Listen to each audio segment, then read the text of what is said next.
Oh, your camera rig is just, it's too big.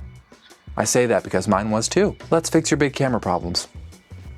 I went with the Sony Fx3 because, frankly, it's so damn small that if I show up to a non-English speaking country like Portugal and shoot at a castle, the 6'7", beautifully stoic guard can look at me and not think, oh, this guy's shooting a cinematic video. He's just shooting a photo with his DSLR, I guess? I shot with the Red Komodo for about 4 years, and it was a very compact camera, and I really did enjoy it. And the biggest thing that I do miss about that camera is the global shutter, but with the in-camera body stabilization with the Fx3, I found that it's comparable to the Red Komodo, so I don't miss it that much. And what Sony has done with their color science, I can easily find a color grade spending half the amount of time that I did whenever I was color grading my red footage. So for the time being, the Sony Fx3 will be my compact cinema camera until something better comes out. And having the small camera, it leads to me shooting more stock footage. So in turn, I make more money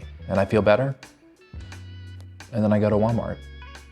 I try to best optimize the times of day that I'm shooting to best optimize the best times of, that's not right. For lighting, I try to best optimize the time of day that I'm shooting to find the most cinematic footage. I do that by using an app called Sunseeker. Have you used Sunseeker before? No, what's that one for? You can measure where the sun's gonna be at any time of day. So it makes it really easy to see where and when the sun might set. I probably get on. You could. Another thing with lighting is that I just don't like traveling with it. So if I get hired locally for a gig, I will either hire someone or I will rent the equipment, because trying to put a softbox and a small light into your bag, it becomes heavy quick. So I just don't do it. The lighting right here, for instance. This is natural light coming through a window, through a sheer.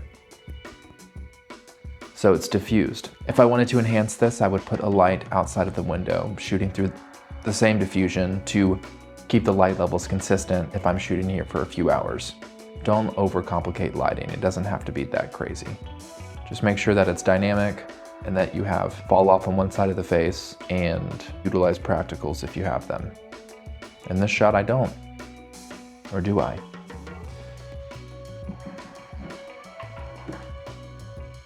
It's not even on. Okay, let's be honest, camera storage is not sexy at all. So let's spice up the background with a little bit of pool reflection to get the party going. The next storage 480 gigabyte mags are great because you can shoot essentially whatever codec you want on the Sony Fx3 between, $180 to $200 if you can find it on sale. You should use my affiliate link below because it's very helpful to me and I would appreciate your face very much so.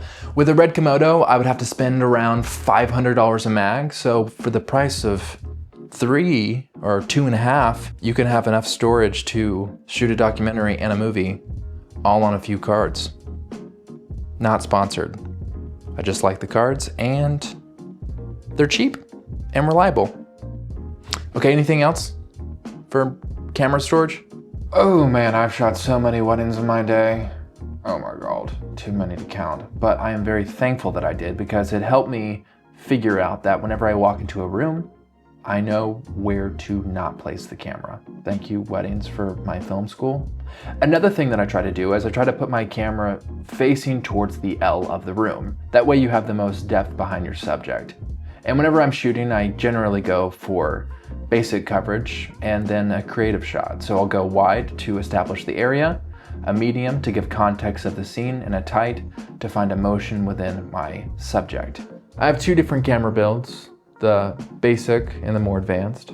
The basic setup is a Sony Fx3 with a Sigma 24-70 version 2 and the Peter McKinnon veritable ND filters. I have the 2-5 and the 6-9 for the more bright days. My second more advanced camera rig is a Sony Fx3 with a top handle, the Mophage, I think that's how you pronounce it, PL adapter with veritable ND filters. And both with that veritable ND and the Peter McKinnon, I'm seeing little to no color shift. So it makes it great for color grading. I have the Hollyland Pyro 7 to monitor the footage, and that actually sends a signal out to either another Hollyland or a few iPads.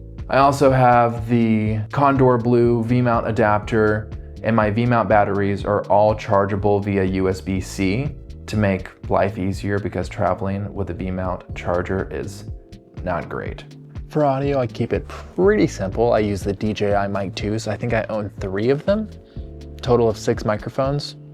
I have the Sony accessory to plug it straight into the top of the hot shoe of the camera, so the audio just goes straight in. Sounds amazing. And I tape my microphone under my shirt, that way you can't see it because I don't like seeing mics. Thank you so much for watching. I really appreciate your time. Subscribe and leave a comment below of your compact travel cinema kit, and let's keep the conversation going. See ya. Hi, welcome to my vlog. This is a vlog that's really good about talking about what's going on in the world. This is my shot. It's my shot.